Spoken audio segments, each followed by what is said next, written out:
Hi friends, welcome to our channel. ఈరోజైతే aloo paratha try చేశానండి. చూడండి, ముందుగా అయితే ఆటా తీసుకోండి. ఆటా తీసుకొని బాగా మెత్తగా కలుపుకోవాలి, ఎందుకంటే ఉండలుగా ఉంటాయి కదా ప్యాకెట్లో, అందుకని.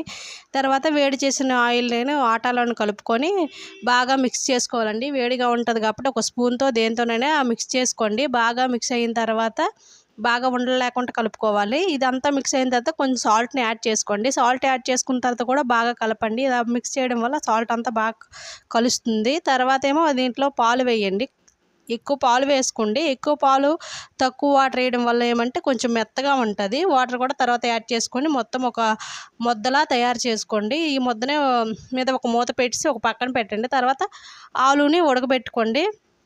ఈ ఆలు ఉడికేలోపు ఈ ముద్దలని 3 ముద్దలుగా చేసి ఈ ముద్దని ఒక్కొక్క ముద్దనేమో ఒక ఇలా చపాతీ కర్రతో పలాచగా ఒత్తుకోవాలండి. పలాచగా ఒత్తుకున్న తర్వాత ఉడికిన బంగాళదుంపలో ఆనియన్స్, పసుపు, కారం, ఉప్పు, గరం మసాలా యాడ్ చేసి బాగా మిక్స్ చేయాలి. మిక్స్ చేసిన దాన్ని చపాతీ మీద స్ప్రెడ్ చేసుకుని ఇలా రోల్లా చేసుకోవాలి. ఇలా రోల్ చేసుకున్న తర్వాత చాకుతో చిన్న చిన్న ముక్కలుగా కట్ చేయాలండి. చిన్న చిన్న ముక్కలుగా కట్ చేసుకొని చేత్తో ఒత్తుకోవాలి. చిన్న చిన్న పీసులుగా ఒత్తుకోవాలి. దీనిని ఆ పెనంపై వేసుకొని ఆయిల్తో కానీ నెయ్యితో కానీ దేంతోనైనా కాల్చుకోవచ్చు. ఇలా కాల్చుకుంటే చాలా సూపర్గా ఉంటాయి, టేస్టీగా ఉంటాయి. చాలా చాలా బాగా వచ్చాయండి. ట్రై చేసి చూడండి. నచ్చితే లైక్ చేయండి, షేర్ చేయండి, సబ్స్క్రైబ్ చేయండి friends. Bye bye. Bye bye.